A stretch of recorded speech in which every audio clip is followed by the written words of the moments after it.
Most men over 50 can't do this anymore.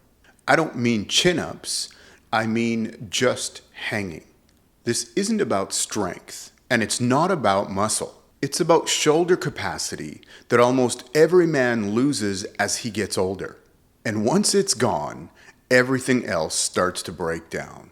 Today, I'm going to show you what that capacity is, why it's important, and how to get it back without wrecking your shoulders or interfering with your training.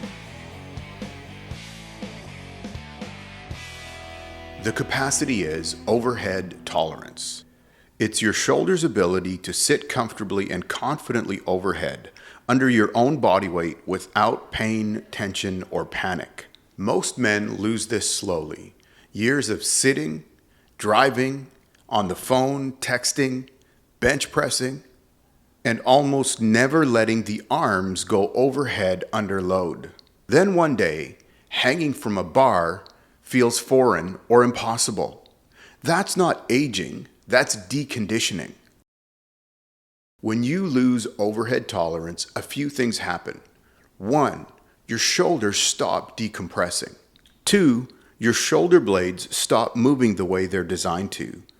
3, pressing and pulling start to feel sketchy. For a lot of men, waking up with numb fingers or a dead arm is a sign of compression. This exercise takes your shoulders out of a constant compressed position and allows it to stretch out and decompress. And that's why so many men over 50 say things like, "My shoulders just don't feel right anymore. They click, they ache. I don't trust them overhead." And here's the important part. This has nothing to do with muscle size. It has to do with joint capacity. Now let me be clear what this is not.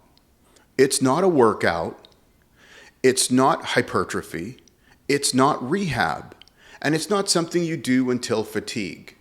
Now, I train regularly, I train hard, and I train heavy. But I make sure to include this in most of my workouts. Why?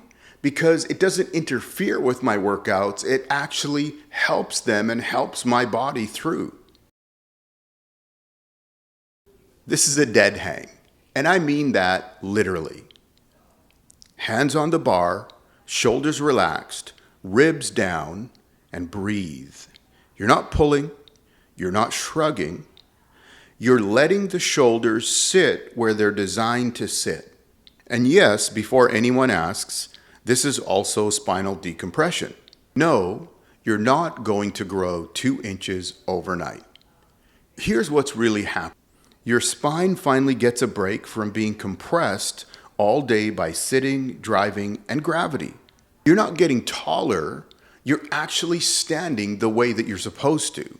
For a lot of men, this alone exposes the problem. They panic because their grip gives out immediately, or because they're holding and their shoulders are starting to push up towards their ears. If your shoulders look like this, shrugged up to your ears, you failed. If they look like this, shoulders down, long neck, you're safe. That's not weakness, that's lost capacity. You don't need to overthink this. Start with 10 to 20 seconds and aim for 1 to 3 rounds and try to put that after your workout on most workouts. Stop before grip fatigue changes your shoulder position. The goal is not to suffer, the goal is to restore comfort. Over time, build towards 30 to 60 seconds total. If you can't hang yet, use a box, use bands, or lighten the load. This is capacity work, not ego work. Comment below, how did hanging feel for your shoulders today? This is why it matters. When your shoulders tolerate hanging, they tolerate pressing better. They tolerate pulling better. They recover better. You don't grow muscle in the dead hang. You grow muscle because your joints can tolerate the exercises that grow muscle. That's the difference. Aging well isn't about doing less. It's about keeping the capacities that allow you to do more. If your shoulders can't hang, they're sending you a message. I'm BJ, reminding you that age is just a number, but your joints are real. Protect them. Remember, it's not just about looking good, it's about being there for your loved ones, for your kids, your grandkids, your family, your friends, those people that matter to you and you value. If that's of value to you, subscribe. Keep punching.